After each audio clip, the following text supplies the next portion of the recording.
I have been praying for all of you. Ang prayer ko kay Lord is for God to speak to you personally.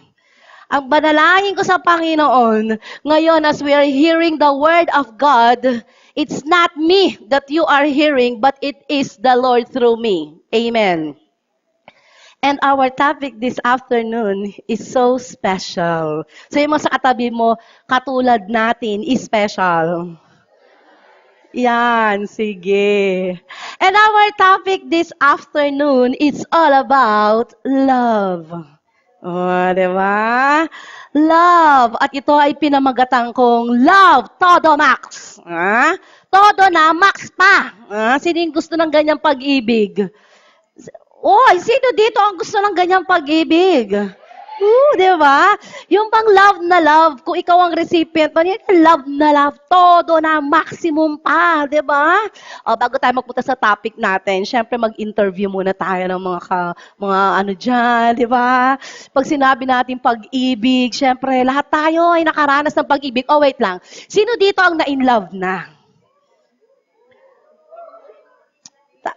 Taas ng wag mahihiya. Sino dito ang na-in love na? Uy, si Sister Mercy na in love. Okay, syempre naman, yung iba hindi nagtaas. Sino dito ang in love ngayon? Kasi ang tanong ko na in love eh. Siya in love ngayon eh. Sino dito ang in love ngayon? Yan, taas mal. Mataas.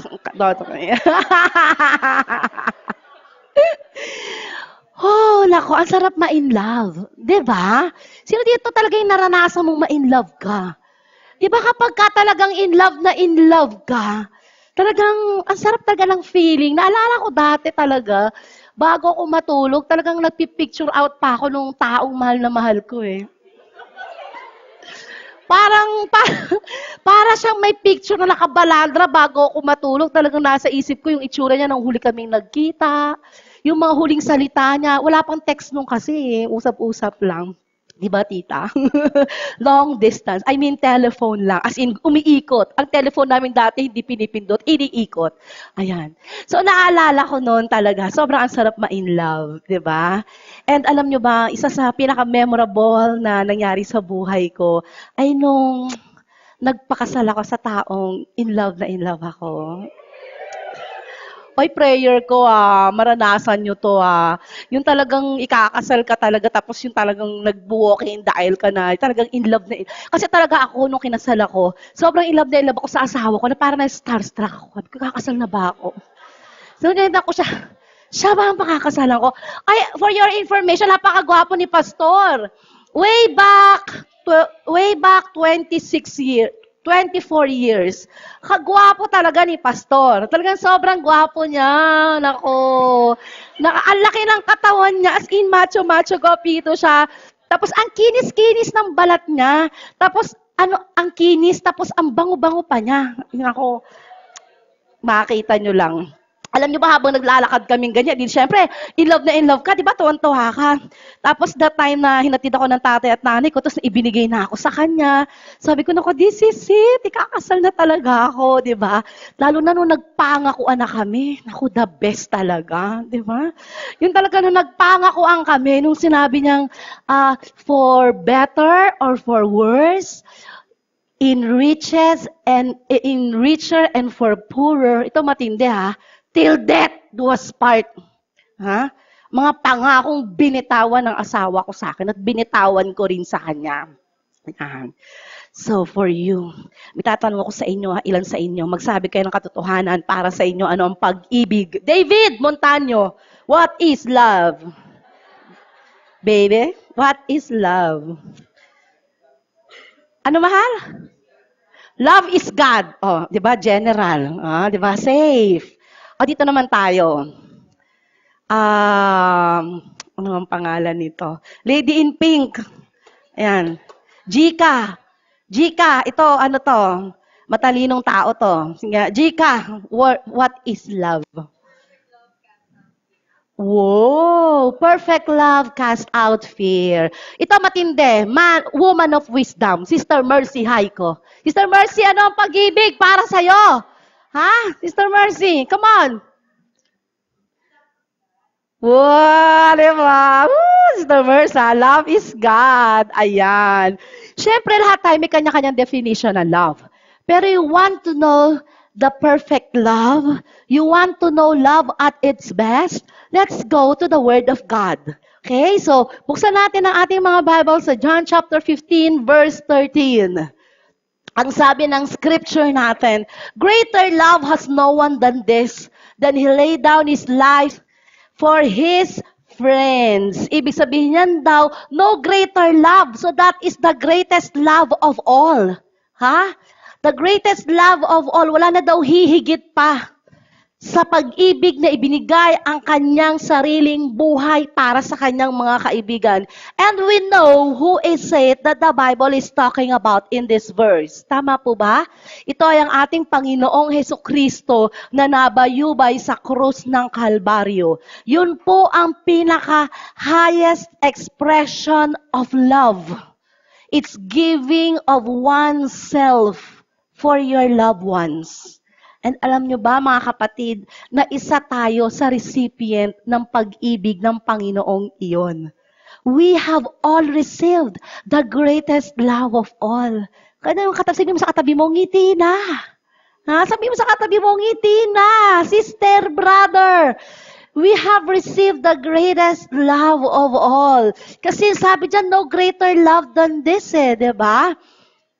And as I was studying this message, ang daming inireveal sa akin ni Lord. And I want to share this with all of you. Unang-una, love is sacrificing. Love is sacrificing. Diba? Kapag kamahal mo ang isang tao, you're willing to sacrifice for the sake of your loved ones. Di mo ba? Diba? Ay, ako naaalala ko talagang pagka yung may kailangan ko isakripisyo, even my time, even my money for the sake of my children, diba? Parang it's okay because I can sacrifice. Diba? Ano pa? Love is giving of oneself. It's giving of oneself.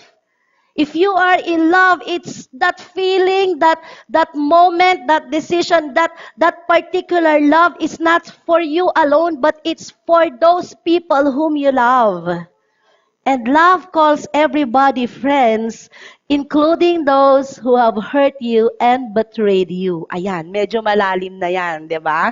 Ibig sabihin, ang pag-ibig, ang sabi dyan, you call friends even those who have hurt you and betrayed you.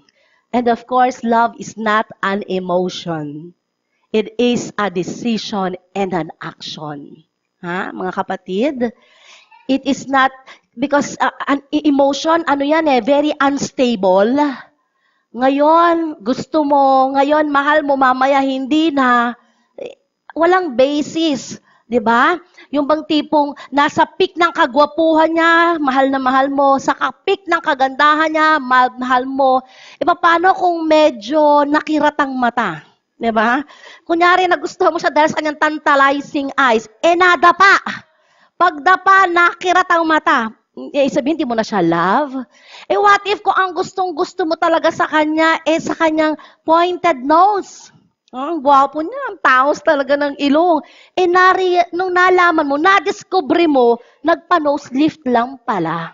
Diba? Hindi mo na sa love kasi nagpa-nose lift lang pala. Diba? So, love is not an emotion. It is a decision and of course, an action. Love is not an inward focus. Ito, importante ito. But love is outward focus. Alam nyo, ang mga taong in love, it doesn't matter kahit nasasaktan yan, nagmamahal pa rin yan Tama ba? Kahit na ano yung nasa kanya, nasa kalooban niya, titiisin yan kasi mahal niya. Diba? And of course, love is best cultivated in times of disappointments. Madali lang kasi mapatunayan yung mga love-love na yan kapag everything is okay or if the situation is just right, di ba? Pero what if there is a time of disappointments? Diyan natetest yung love. Diyan nakukultivate. Ibig sabihin, diyan mas lumalalim yung pag-ibig mo in times of disappointments. Yung mga in-expect mo, hindi nangyayari. Di ba? then the love is being cultivated. And then of course, love is love if it love despite of. Yan, may that. Di ba? Ibig sabihin yan, kahit ano mangyari, mahal mo siya. Maging sino ka man, kahit magkaroon niya ng yung abs niya, naging tabs na. Di ba? Mahal mo pa rin yan. Di ba? Kasi mahal mo na pagdesisyonan mong mamahalin mo yan eh. Kahit ano nang maging itsura niyan. Who wants that love? Amen? Di ba that's real love? Ang hirap kaya kung ang tatanggapin mong pag-ibig ay hindi 100%. Mga girls, paano pag may nanligaw sa inyo? Tapos nagsabi sa inyo, I love you 55.5%. Sasagutin mo kaya? Tapos nanligaw ulit doon sa kabila. You know what? I love you. Pero 20% lang. Pero may chance pang mag-grow. Tatanggapin mo kaya yung love na yon? Definitely not. You want 100% love. Diba? That's the greatest love of all. At ngayon, meron tayong pag-uusapan. This is just a very short story. We will dig down to this story. We will learn from this story. And then afterwards, I will give you 2 points and then we will end. Okay? Okay. Let's go to Mark chapter 14, verse 29. Ang story natin ngayong hapong ito, ano siya, alam nyo to. Alam ko, kilala nyo tong pag-uusapan natin. Okay? His name is Peter. Ang sabi diyan sa verse 29, Peter declared, even if all fall away, I will not. Alam nyo ba ang situation na ito? Ang situation na ito yung mga panahon na si Jesus Christ is about to die. He's about to be crucified. Ito na yung panahon na pagbabayaran na ng ating Panginoong Jesucristo ang kasalanan ng mundong ito. At alam nyo ba ang nangyari? Nagpaparamdam na siya sa mga disciples niya. Sabi niya sa mga disciples niya, I will die after 3 days, I will resurrect. Ito matindi. Sabi niya, may mga magbe-betray sa akin. Isa sa inyo will betray me. Aba, bigla sumingit si Peter kagad. Peter, sabi kagad ni Peter, even if all will fall away, I will not. Aba, mahal niya si Lord. Talagang nagsabi kagad siya, Lord, kahit anong mangyari, iwanan ka na ng lahat. Ako, hindi kita iiwan. Matinding pag-ibig to. Diba? May napangako na ba sa inyo ng ganyan? Ha? Yung bang tipong kahit anong mangyari, salita ng salita. Kahit anong mangyari, hindi kita iiwan. Matindi, di ba? Siguro kung ako yung pinangakuan noon, talagang, oh, thank you so much, di ba? Talagang, ay talaga, paniniwalaan ko yan. Pero alam nyo ba ang nangyari? Since Jesus Christ is all-knowing, do you believe that? Since Jesus Christ, alam niya kung anong mangyayari, ito ang kanyang sagot. Sabi ni Jesus, I tell you the truth, Jesus answered, today, yes, tonight, before the rooster crows twice, you yourself will disown me 3 times. Diniretso na siya ni Jesus. Sabi ni Jesus sa kanya, today, ngayong araw na ito, bago tumilaw kang manok, you will disown me 3 times. Talagang ako sa tingin ko, hindi nasulat. Pero sa tingin ko, si Peter, at the back of his mind, I cannot do that. Hindi ko kayang itakwil, hindi ko kayang i-disown si Jesus. Disciple ni Jesus yun eh. Ito si Pedro, isa to sa mga tao na kasama ni Jesus na nagpapagaling ng may sakit. Nagpakain ng libo-libong tao. Diba? Ito si Pedro, matinding disipulo to ng Diyos. Sabi niya, kaya sa pagkakataong ito, ang alam ni Pedro, hindi kita kayang itakwil. Mahal kita eh. Diba? But look at what happened.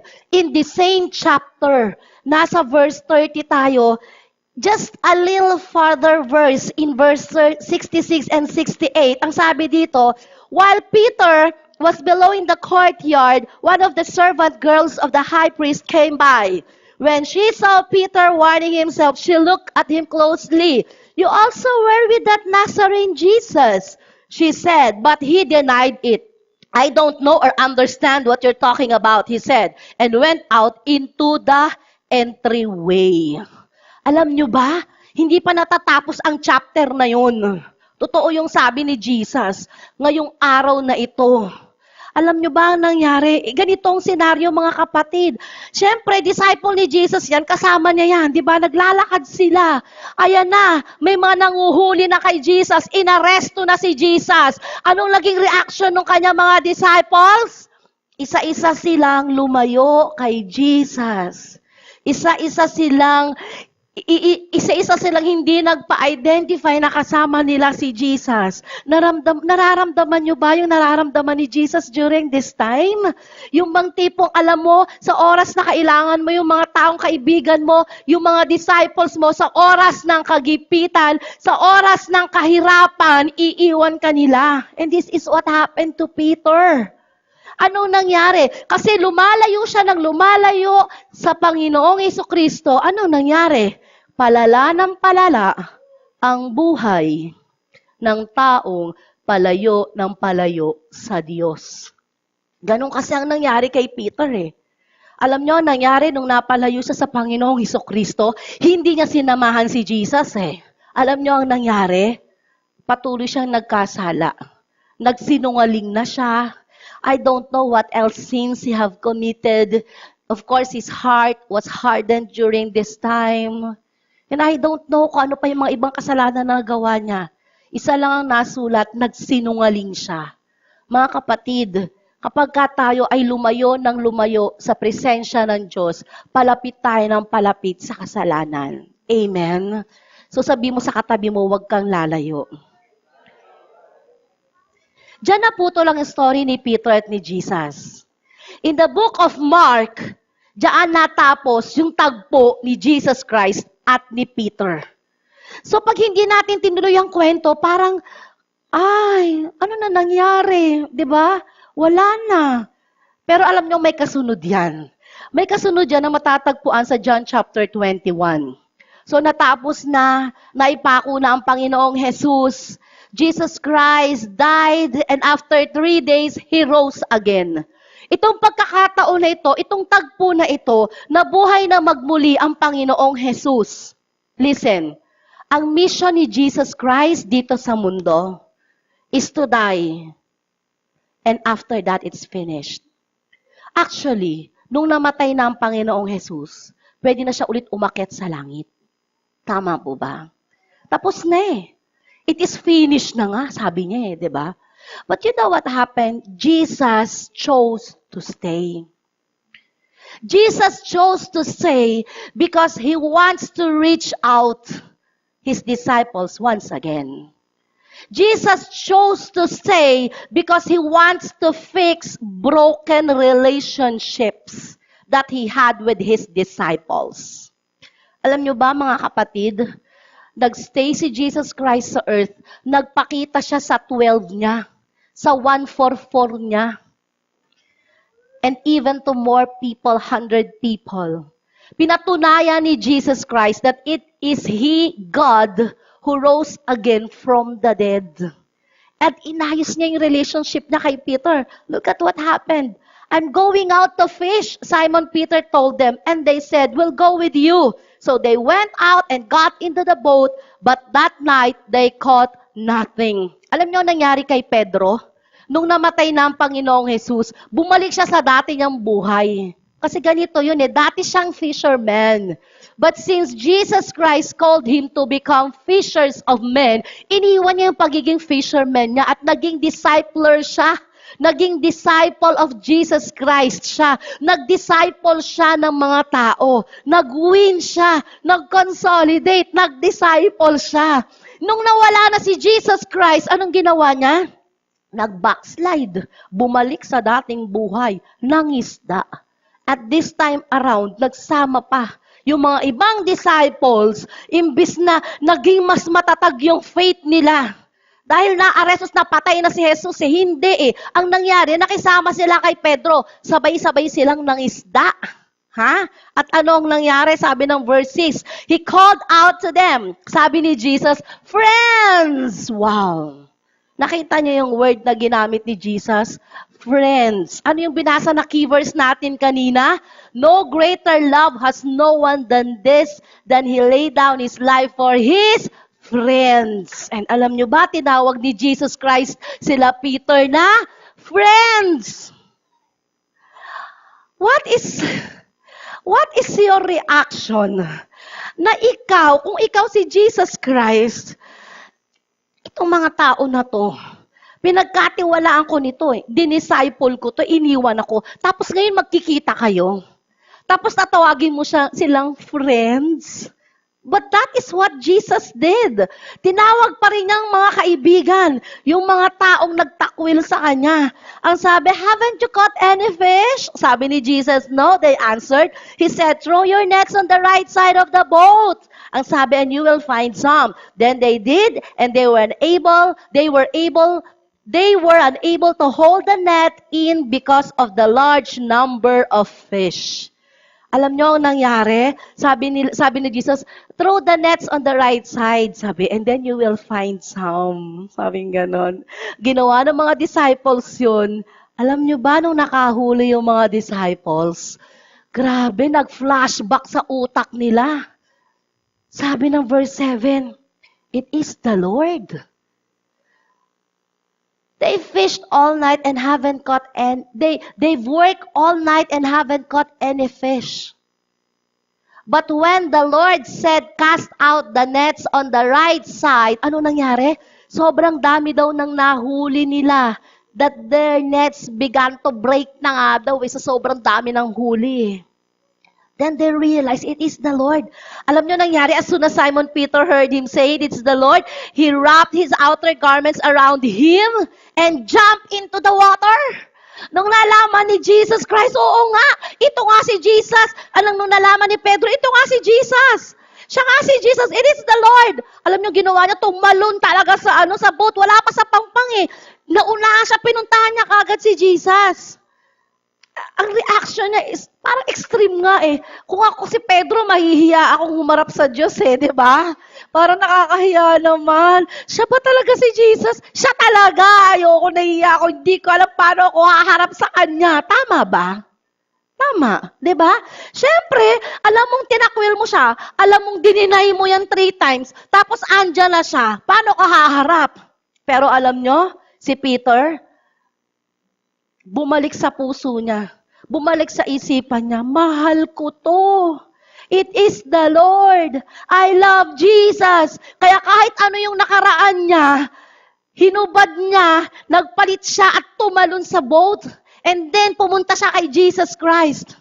And I don't know what happened next. Hindi ko alam kung nagtagpo sila, nagyakapan ba sila?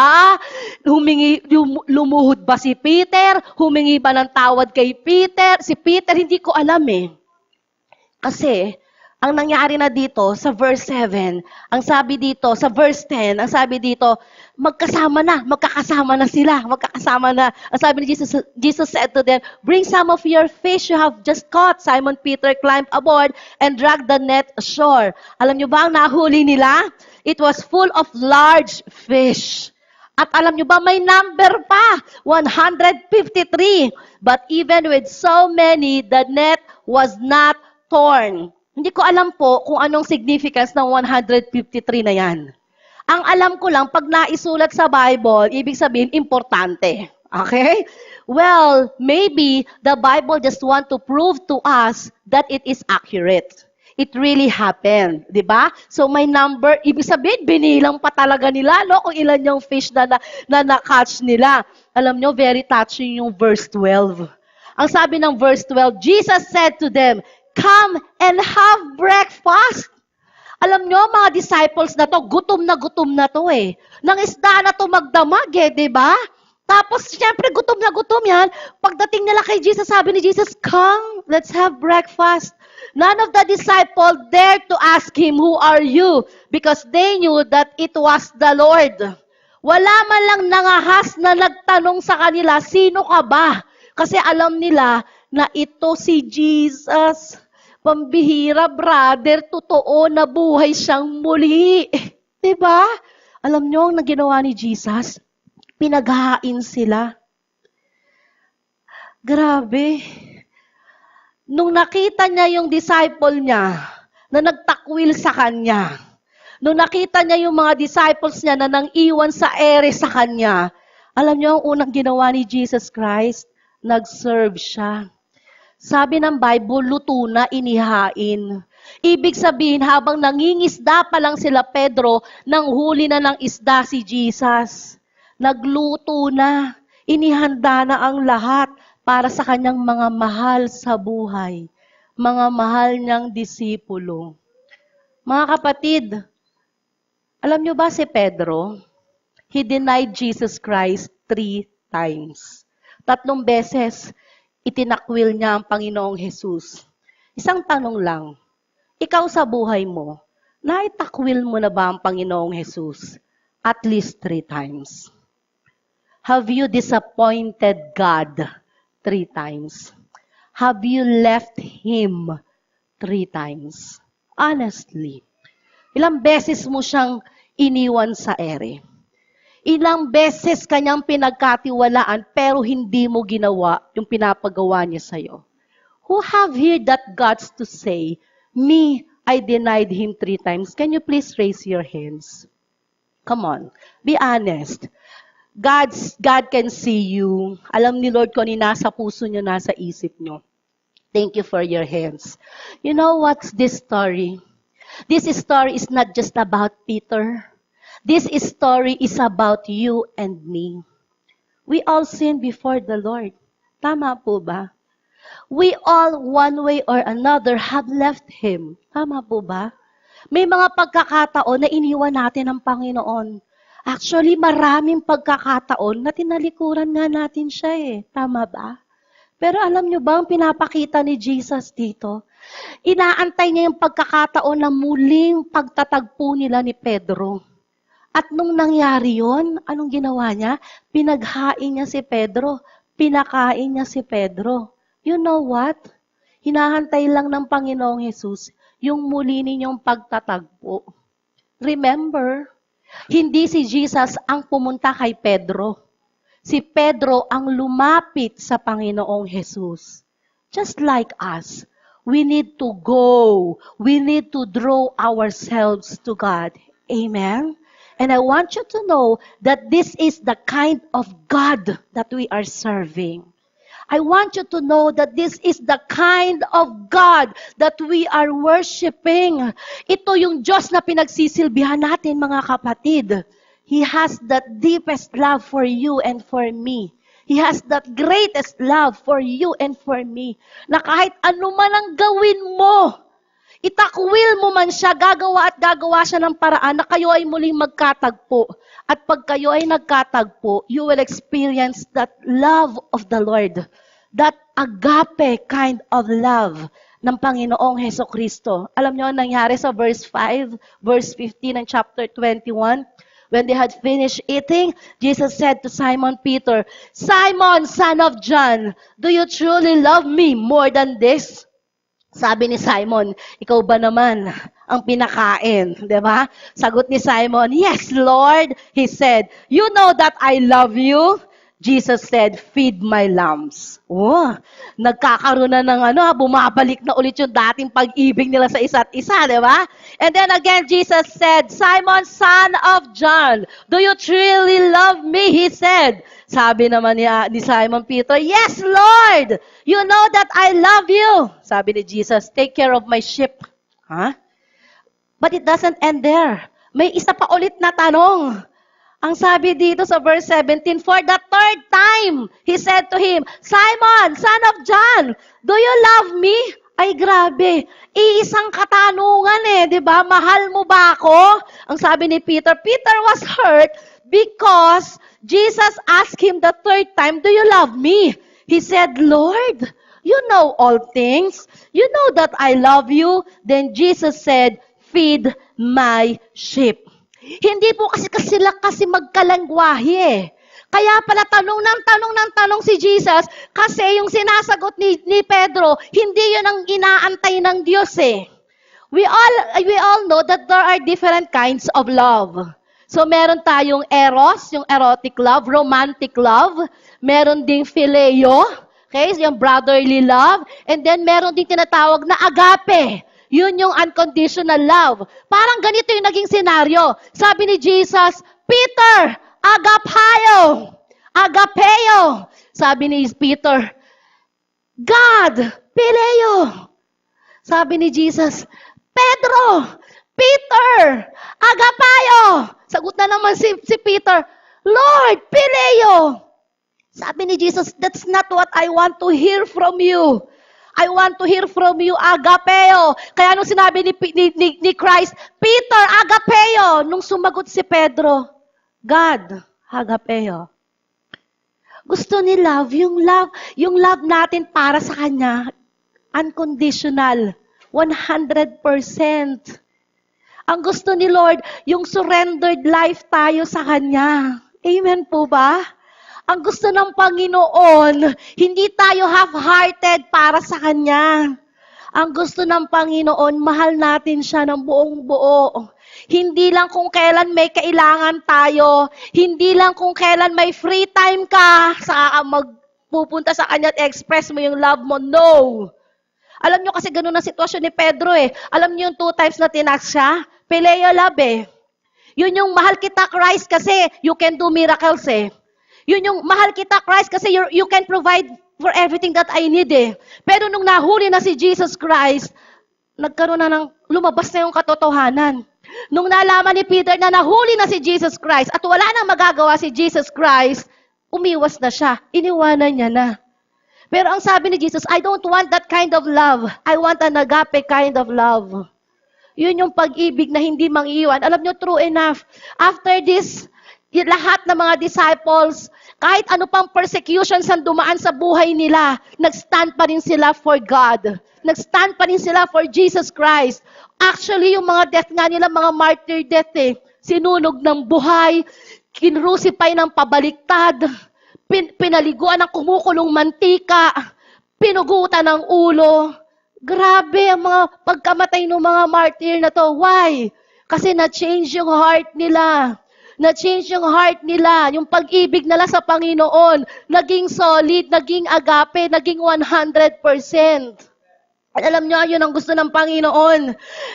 Jesus, God, doesn't care about your past. What He is after is how you will finish. Si Pedro, ang ganda ng simula eh. Kahit anong mangyari, Lord, hindi kita iiwan. Tama? But what happened in the middle? Buti nga naka-rest back eh. Di ba? So it doesn't matter what happened to you in the past. What matters is today and tomorrow and the future to come. Amen? Now I will end up in 2 points. 2 very quick points. Sa ating na pag-usapan ngayon, number 1, love is for all season. Mga kapatid, love is for all season. It's not just during the time of comfort. It's not just during the time of happiness. Love is for all season. When you say all season, even it's up or down, even it's for richer or for poorer, even if it's for sickness or in health, love is for all season. And gusto ko ulit bigyan ng emphasis that love is not an inward focus, but outward focus. And ito maganda, love brings out the best in every person. Love brings out the best in every person. Dahil mahal ni Jesus yung mga disciple niya, inalign niya ulit ang buhay. Balik sa tamang direksyon. Alam niyo, pag mahal niyo ang isang tao, you will want the best for them. Amen ba? Gusto mo na po-promote yan. Gusto mo palaging napupunta yan sa next level of his life. Alam niyo po ako, may 4 na anak ako. Ang gusto ko, hindi lang sila magtapos ng elementary, hindi lang sila magtapos ng high school. Tapos na nga sila ngayon eh, di ba? Bachelor's degree na nga. Pero hindi pa mag-enroll pa kayo, mag-masteral pa kayo. Gusto nyo mag-doctorate pa kayo. Because I want the best for them. You love somebody? Pag bumabagsak ang buhay niya, dapat maalarma ka. Dapat ikaw yung number 1 may concern sa kanya. Hey, get up! Go to your next level. Tama ba? When you want somebody, when you love somebody, you always want the best to that person. And of course, love is not meant to be kept, but love is meant to be given away. Yung pag-ibig ng Panginoong Hesukristo, hindi na natiling sa langit lamang. Ang pag-ibig ng Panginoong Hesukristo, ibinaba sa lupa, nakarating sa atin, hanggang sa ngayong kapanahunan natin. Because love is meant to be give away. By the way, nakalimutan ko pong sabihin, may significance din po kasi yung 3 times na tinanong ni Jesus Christ si Peter. Kasi ilang beses pong dininay ni Peter si Jesus? 3 times. Tama po? Tapos tinanong siya ulit ng 3 times. Alam niyo po ba it signifies yung completeness? Completeness of restoration. Di ba? Yung bang kahit ilang beses kang magkasala, ganun pa rin ilang beses kang patatawarin ng Panginoon. And I would like to end with this. Love is not just for all season, but love is a mission. Mga kapatid, love is a mission. Ha? Ang sabi ng Matthew chapter 22 verse 35, one of them, an expert in the law, tested him with this question, Teacher, what is the greatest commandment in the law?